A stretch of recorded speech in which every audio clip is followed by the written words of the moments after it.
ডক্টরের খ্যাচানি আর বরের মুখ ঝামটা শুনতে শুনতে আমার জীবন যাচ্ছে। বিশ্বাস করো, এইসব আর নিতে পারছিলাম না। লাস্ট অবধি নিজের ভয়টাকে কাটিয়ে নিজের জন্য কিছু করতে চলেছি। কি তোমরা ভাবছো খুব ইজি? বলো, ভীষণ ভয়ে ভয়ে আছি। বিশ্বাস করবে না, আমি এই জিনিসটা একদমই পছন্দ করি না। মানে জিম জিনিসটাকে একদমই পছন্দ করতাম না। সেই জিনিসটা কখন যে আমার দুর্ভাগ্যে এসে পড়ে যাবে আমি একদমই ভাবিনি। হ্যালো এভরিওয়ান, আমি বৃষ্টি। আমার এই ছোট্ট সংসারে অনেক অনেক ওয়েলকাম। আজকে আমার ফার্স্ট ডে। সকালবেলায় ঘুম ভাঙছে না, এই নাটকটা অনেকক্ষণ ধরে করছিলাম। তারপরে প্রীতম এমন মুখ জামটা দিল, সঙ্গে সঙ্গে উঠে ড্রেস ফ্রেস পরে চলে এলাম জিমে। এসেই তো প্রীতম হচ্ছে আমার সব থেকে বড় ট্রেনার। আসলে প্রীতম অনেক আগের থেকে জিম করে, তো এইসব ব্যাপারে ওর ভালো জ্ঞান আছে, বাট আমি একদম জিরো, মানে কিছুই জানি না বলতে পারো। সত্যি কথা বলতে আমি ওকে কথা দিয়েছিলাম যে আমি কোনো দিন জিমে যাব না, যতই ডাক্তার বলুক। বাট ফাইনালি ও আমাকে সেটা করালো। আর প্রীতম তো অনেক আগের থেকেই করে, বলতে পারো ক্লাস 9 থেকে। তো ওর একটা জিমের প্রতি ভালোবাসা আছে, বাট আমার তো সেই জিনিসটা নেই। প্রথমেই গিয়ে ও আমাকে হালকা ফুলকা যেগুলো প্রথম দিনকে করে সেইগুলো করাচ্ছিল। আর এখানে আমার ভীষণ কষ্ট হচ্ছিলো, যেহেতু ফার্স্ট ডে। এই জিনিসগুলো তো আমি কোনোদিন করিও নি বলতে পারো। কষ্ট কথা বলতে গেলে আমি একজন সংসারী মেয়ে, আমি সংসারটা করতেই বেশি ভালোবাসি, রান্না বান্না এসব। এই জিম টিম আমি অত গুরুত্ব দিইনি কোনোদিনও। আমি ভাবতাম সংসারের কাজে প্রচুর পরিশ্রম, কিন্তু একটা জিনিস বুঝলাম, জিমে গেলে বেশি পরিশ্রম লাগে। বিশ্বাস করবে না, সংসারের কাজে হয়তো আমরা প্রতিদিন প্রচুর প্রচুর খাটি, প্রচুর প্রচুর কাজ করি, কিন্তু ঘামও ঝরে প্রচুর। কিন্তু হ্যাঁ, জিমের মধ্যে একটা আলাদা রকম ঘাম ঝরে। গিয়ে পরে আমি ওই 1 মিনিটের মতো করে রেস্ট নিচ্ছিলাম, আর বাকি ওয়ার্কআউটগুলোও করছিলাম। প্রথমেই গিয়ে ওয়েট তো তুলতে দেবে না, বাট কিছু কিছু জিনিস মানে টুকিটাকি করতে দেবে, সেগুলো আমি করছিলাম। আর এখানে দেখো প্রীতম বেশ ভালোই ওয়েট তুলছে। আমি তো দেখে না শুধু চোখগুলো বড় বড় করে আছে, তুলছেটা কি করে।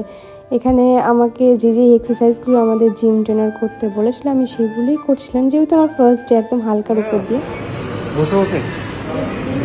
হ্যাঁ, কেন চলছে কেন? এই জিম শেষ, জিম করা শেষ, ঘুম পাচ্ছে। বালিশ এনে দেবো, বালিশ এনে দেবো, এখানে শুয়ে পড়ো, সবার জায়গা আছে। হিসাব মতো দেখতে গেলে কালকে রাতে আমি ঠিক 3 ঘন্টা ঘুমিয়েছি। 3 ঘন্টা ঘুমিয়ে আমি জিমে এসেছি বলতে পারো আজকে। তাই আমার শরীর ভীষণ পরিমাণে ছেড়ে দিয়েছিল। বাট আমার যে জিম ট্রেনার ছিল উনি বললেন যে ঠিক আছে, এবার থেকে শরীরটা তোমার ফিটই থাকবে, তোমাকে টেনশন করতে হবে না। মারো মারো মারো।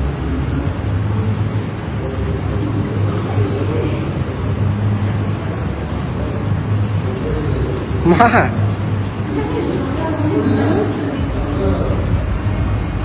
একটা, চলো চলো, দুটো,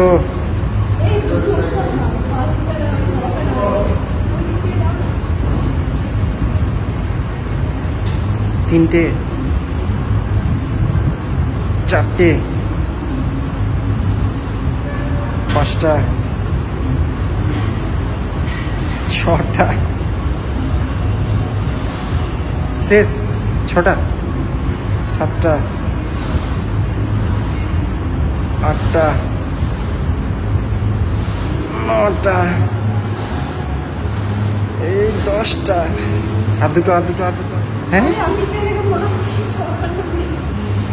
একদম শেষ।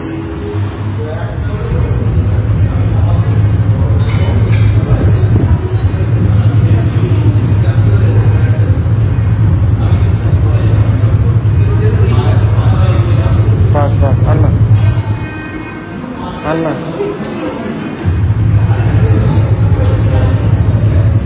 আস্তে আস্তে।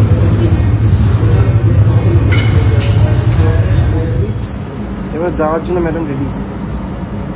কেমন লাগলো জিমে? বললে একদিকে কিছু বুঝতে পারবে না, কাল থেকে কষ্ট হবে। প্রথম দিনে খুব ভালোই লাগে, প্রথম দিনে সবকিছু ভালো লাগে, প্রথম সবকিছুই ভালো। আর জ্যাকেটটা কার? ইয়েটা, রেনকোটটা বৃষ্টি পড়ছে বলে।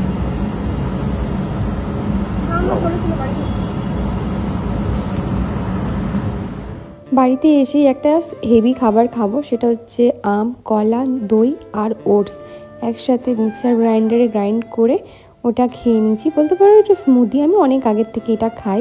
এটা জিম টিমের কোনো ব্যাপার নেই, বাট এটাই অনেকক্ষণ পেট ভরে থাকে। আর এখানে চালটা মানে এটা হচ্ছে গোবিন্দভোগ চাল, এটাকে আমি ঢেলে নিচ্ছি একটা কাঁচের ময়ামে। এইটা দিয়ে আজকে ফেনা ভাত খাবো। আমার খাবার দাবার সবই নর্মাল, বাইরের খাবারটা কম করে দিতে বলেছে, আর একদম ঘরের খাবারে পুরোপুরি ঘরের খাবার খেতে হবে। আর তোমরা তো জানো আমরা বাইরের খাবার এমনিতেও কম খাই, ঘরেরটাই বেশি খাই। তো এখানে একটু মুসুরির ডাল, অল্প মুসুরির ডাল দিয়েছি, আর গোবিন্দভোগ চাল, মানে এটা হচ্ছে কুমড়ো পাতা, ঝিঙে, আর একটা কুমড়ো দিয়েছি, একটু আলু দিয়েছি। এই সব কিছু একটু নুন দিয়ে ফুটিয়ে নেব, আর তার সাথে কটা কাঁচা লঙ্কা আমি দিয়ে দিয়েছি। এদিকে ডিম সেদ্ধটাও দিচ্ছি। আজকে দুপুরে এটাই খাবো, কারণ প্রচুর হাত পায়ে ব্যথা করছিলাম, এসে অতটা রান্না করতে পারবো না, সেই কারণে ভেন্ডিটা কেটে রেখেছি, ওটা লাস্টে দেবো। বৃষ্টির জন্য একটা গিফট, বৃষ্টির জন্য একটা গিফট অর্ডার করেছিলাম, আমি না বৃষ্টি অর্ডার করেছিল, এই যে ম্যাডাম বসে আছে। আর একটা আছে, এটা মেনলি এসছে গিফট না, মানে গিফটই বলতে পারি, সেটা গিফট আমি দিয়েছি। অন্য তাকানোর কিছু নেই, ঠিক আছে? এটা কি? এটা একটা মূর্তি, স্ট্যাচু। এটা দেখাবে মা, খুলে দেখাবে মা, খুলে দেখাবে ম্যাডাম এখন না কি গিফট এসছে।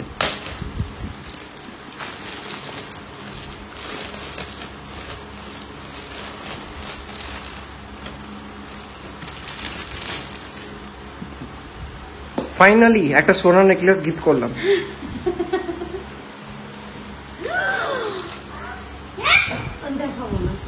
কেন কেন দেখাবি না? বসছে চপ মুড়ি নিয়ে, চপ মুড়ি খাবো। দুধ আনতে গেছি, দুধ আনতে বলছে আমার চপ দেবে, একটা চপ, চপ মুড়ি খেতে ইচ্ছা করছে। আর দাঁতগুলো এই অবস্থা, দেখি দাঁতগুলো দেখি। এইখানে মনে হচ্ছে আলী বাবা 40 চোরের গুফা। হ্যাঁ বলে ফুল যা সিম সিম, খুলে যাও, বন্ধ হয়ে যা। এই তো কামড়ায় ও। হ্যাঁ তাড়াতাড়ি খা, পড়তে হবে। হাতে ছিটে যাবে, রাখ। অনেকদিন ধরেই বলতে পারো আমাদের এদিকে খুব টিপটিপ করে বৃষ্টি পড়ছে, জামা কাপড় তো শোকাচ্ছে না, তাই বিছানার চাদরগুলো ঠিকভাবে কাচা হচ্ছিল না। তাই আজকে বিছানার চাদরটা চেঞ্জ করে নিলাম। আর এইগুলো সব প্রীতম আর আমাতেই করছিলাম, কারণ প্রীতম বলছিল এখন কটা মানে একটা সপ্তাহ তোকে একটু হেল্প করে দিতে হবে, কারণ প্রচুর হাত পায়ে ব্যথা থাকবে বুঝতে পারছি। আর অনেস্টলি বলছি ভীষণ ব্যথা করে প্রথম প্রথম। যারা জিম করেছো বা করো তারা তো জানবেই ব্যাপারটা। জানো তো আমি যখন কোনো কিছু কাজ শুরু করি না, তার আগে অনেক ভাবনা চিন্তা করি, মানে হুট করে আমি কোনো কাজ শুরু করি না। আমি যেই কাজগুলো করি বা শুরু করি সেগুলোকে না করবার আগে অনেক ভাবনা চিন্তা করি যে না আমি এটা কন্টিনিউ করতে পারবো, তো তবেই করব। ওই উঠলো বাই তো কটক যাই ওরকম জিনিসটা আমি করি না সত্যি কথা বলতে, কারণ ওটা পরে আমার লাইফে ঘুরে এফেক্ট আসে। সেই কারণে আমি যেটা যখন মনে হয় তখন সেটা করি না, অনেক ভাবনা চিন্তা করি। এই জিমটাও বলতে পারো, তবে হ্যাঁ জিমটার প্রতি একটা কনফিউশন ছিল আমার, পারবো না, কিন্তু প্রীতম আমাকে বারবার করে বলেছে আমি আছি পাশে, তুই কর, কারণ তোকে ফিট হতে হবে। কতদিন এভাবে ওষুধের মাধ্যম দিয়ে তুই ঠিক থাকবি, আর বেশি দিন ঠিক থাকা যাবে না ওষুধ খেয়ে। আর সত্যি বলতে ঠিকই তো, আমি তো ওষুধ খেয়ে ভালো নেই। আমি যদি মানতাম যে আমি সুস্থ আছি, আমার শরীর খারাপ হচ্ছেই না, তাহলে মানা যেত। কিন্তু আমার ওই একদিন ভালো থাকছি, মানে সপ্তাহে 4টা দিন আমি খারাপই থাকছি, এরকম একটা ব্যাপার হচ্ছে। দেখো বিছানা চাদরটা চেঞ্জ করার পর কি সুন্দর লাগছে পাতার পর। আসলে বিছানার চাদর না পাতা পর্যন্ত ভালো লাগে না দেখতে। এটা রাতের মানে খাবারটা বানিয়ে রাখছি বলতে পারো। না এটা মাটন করছি না, এটা হচ্ছে পাঁঠার মাংস। তার কারণ হচ্ছে পাঁঠাতে ফ্যাটটা একটু কম থাকে যেটা শুনেছি। আজকে যা খাবার খেয়ে নিলাম, বাট এরপর থেকে আর মানে একদম কম তেল দিয়ে, আমাকে জানো তো এমনি কোনো কিছু বারণ করেনি খেতে, কোনো কিছুই বারণ করেনি, বলেছে সবই খাবে, তেল মশলাটা একটু কম দিয়ে খাবে, মানে মশলা না তেলটা একটু কম খাবে, আর বাইরের খাবারটা খাবে না, বাড়িতে তারপর সবই খেতে পারো, কোনো খাবার দাবার রেস্ট্রিকশন আমাকে দেয়নি। তো এবার দেখো আমাদের একটা খুব প্রয়োজনীয় জিনিস এসছে, সেটা হচ্ছে এই যে ওয়াটার বোতলটা। এটা কিন্তু মেজারমেন্ট করা ওয়াটার বোতল, এটা আমাদের খুব দরকার ছিল। মানে নর্মাল জলের বোতল ঠিক আছে, বাট এইটা ভীষণ দরকার ছিল। তাই দেখো এটা অনলাইন থেকে অর্ডার করেছিলাম, এটা এসছে, ভেতরে আবার কটা স্টিকারও দিয়েছে। যাই হোক এটা অর্ককে দিয়ে দেবো স্টিকারগুলো, আর বটলটা তো আমাদের কাজে লাগবে। তো চলো দেখা যাক। এই একটা ওয়াটার বোতল যেটা ভীষণ দরকার ছিল আমাদের, যখন জিমে যায় না তখন প্রচুর পরিমাণে জল তেষ্টা পায়, একটু একটু করে জল খেতে হয়। তো ওই যে বোতলগুলো নিয়ে যাচ্ছিলাম ওগুলো ভীষণ ছোট ছিল, তো ওই জন্য এই বোতলটা নিলাম, বেশ হেভি, জল অনেকটা স্টোরেজ হয়। জিমে ঢোকার পরিকল্পনা অনেক দিন মানে ধরে বলতে পারো, মানে সেই শিলিগুড়িতে যে ডক্টর দেখলাম সেও বলেছিল, চেন্নাইয়ে একই কথা, ইনফ্যাক্ট দুর্গাপুরের ডক্টর বারবার করে বলছিল। বাট আমার ভেতরে না একটা জিম নিয়ে একটা ভয় আছে, মানে অনেক একটা ভয় আছে, সেটা আমি মানে প্রকাশ করতে পারবো না কি নিয়ে, তো ভীষণ ভয় লাগতো। বাট এখন যেহেতু যাচ্ছি, তো সেই ভয়টা তো একটু করে কাটছে। আর এটা পুরোটাই প্রীতম, বাবা মা, মানে এক প্রকার বলতে পারো। আর এখন বাবা মা আমাকে এত মেন্টাল সাপোর্ট করে না, মানে কি বলবো, প্রচন্ড মেন্টাল সাপোর্ট দেয় আমাকে, যে না এটা কর, এটা তোর শরীরের জন্য যদি ঠিক আছে তুই কর, তোর যদি শরীর ভালো লাগছে তুই কর, তোকে দরকার আছে এটা করা, তো করছি।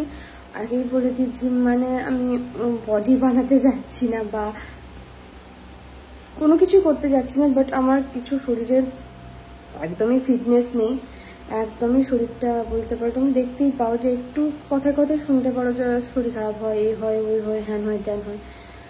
তো একটা বলতে পারো ডক্টর একটা এক্সপেরিমেন্ট করছে আমার উপর দিয়ে, হ্যাঁ।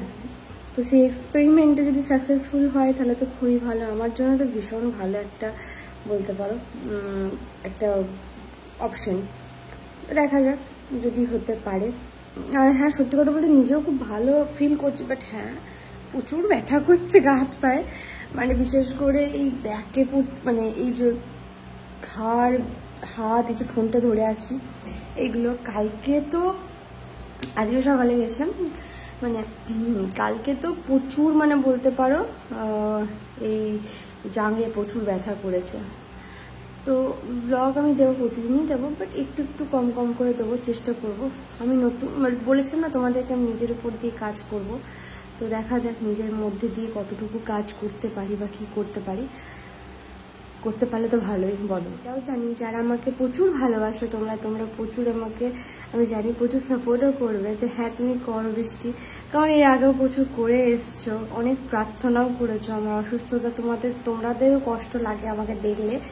তো যারা আমাকে ভালোবাসো তারা তো অবশ্যই চাইবে যে হ্যাঁ আমি জিনিসটাতে সাকসেস হই।